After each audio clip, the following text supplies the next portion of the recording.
Magandang araw mga ka-Diskarte Chicks! Welcome back sa ating YouTube channel. Pero bago po ang lahat, nais ko po munang kayong batiin ng maligayang Pasko sa inyong lahat. Naway maging masaya ang inyong Kapaskuhan ngayong 2024. So ngayon, pag-uusapan natin ang isang napaka-importanting issue na maaaring kinakaharap ng maraming kalalakihan, ang erectile dysfunction o ED. Kung ikaw ay nahihirapan sa ganitong problema, gusto kong sabihin na hindi ka nag-iisa at higit sa lahat ay may mga solusyon para dito. So wala na paligoy-ligoy pa, tararat, simulan na natin.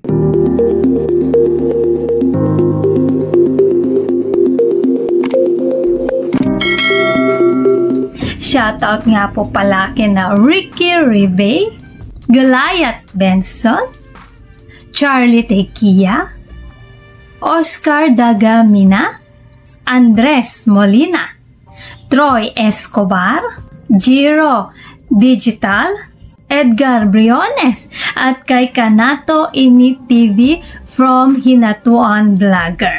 Maraming salamat po sa suporta at panunood ng aking mga videos. At Merry Christmas po sa inyong lahat. So let's start. Disclaimer. Ang video na ito ay para magbigay kaalaman lamang at hindi kapalit ng medical advice. Kung may seryosong kondisyon ka, siguraduhin kumonsulta muna po sa inyong doktor. So, ano nga ba ang erectile dysfunction? Ang erectile dysfunction ay ang kawalan ng kakayahang makamit o mapanatili ang matigas na erections para sa sexual na aktibidad. Hindi ito nakakahiya. Normal lang po itong nararanasan ng maraming kalalakihan, lalo na habang tumatanda. Pero ano nga ba ang mga sanhi nito? So number 1 is stress at pagod. Ang sobrang pressure sa trabaho o personal na buhay ay pwedeng makaapekto sa iyong performance. Number 2, lifestyle choices. Ang paninigarilyo, labis na pag-inom ng alak at kakulangan sa ehersisyo ay ilan sa mga dahilan kung bakit humihina ang blood flow. Number 3, edad. Habang tumatanda, nagiging mas karaniwan ang mga problema sa sirkulasyon at erection. So number 4 is medical na kondisyon. Ang diabetes, hypertension, at sakit sa puso ay maaaring makaapekto sa kalusugan ng ugat at daloy ng dugo. Kaya naman ang magandang balita, maraming natural na paraan para maagapan ito.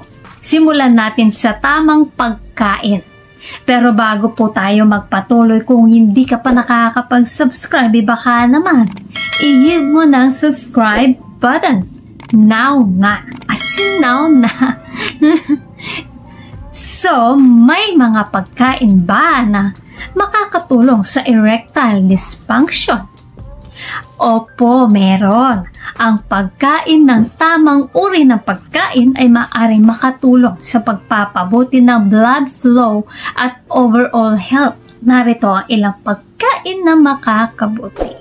Number 1, mga prutas tulad po ng saging. Mataas sa potassium na tumutulong sa pag-regulate ng blood pressure at sirkulasyon. Imagine mo, ang simpleng pagkain ng saging araw-araw ay makakatulong sa iyong overall blood flow. Akalain mo yun? So bukod sa saging, meron pa po pakwan. May citrulline, isang compound na tumutulong sa pag-relax ng blood vessels para mas maging maayos ang daloy ng dugo. Pwede mo itong gawing juice o kainin ng fresh para ma-enjoy mo ang benefits nito. So, berries gaya ng blueberries at strawberries, mayaman sa antioxidants na nagpoprotekta sa blood vessels. Nagpapaganda ng blood circulation.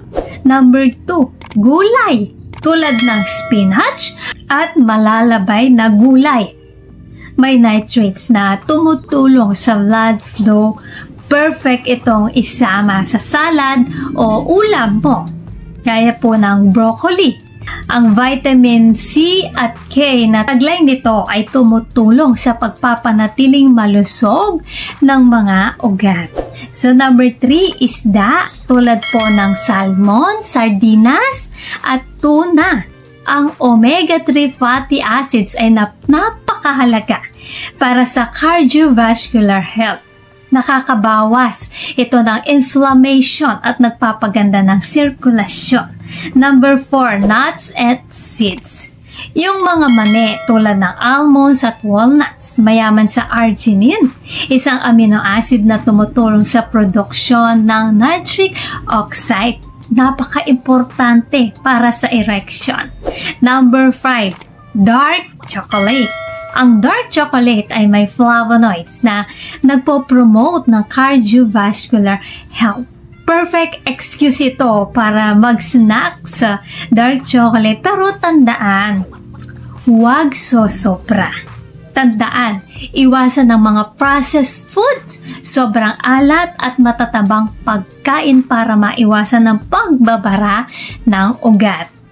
Pero bago po tayo magpatuloy, kung hindi ka pa nakakapag-subscribe, baka naman i-hit mo na subscribe button. Now na. As in now na. So, ano naman ang mga aktibidad na dapat mong isama sa iyong lifestyle? Siyempre, nandyan ang number 1. Regular na ehersisyo. Tulad ng cardio exercise, walking, jogging, swimming o biking, kahit 30 minutes lang araw-araw ay malaking tulong sa iyong cardiovascular health. Pelvic floor exercise. Ang Kegel exercise ay tumutulong sa pagpapalakas ng pelvic muscles na responsable sa erection. Madaling gawin ito sa bahay at napakaganda ng resulta.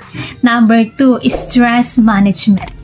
Subukan mag-relax gamit ang yoga o meditation, kahit simpleng deep breathing exercise sa tahimik na lugar ay malaking tulong.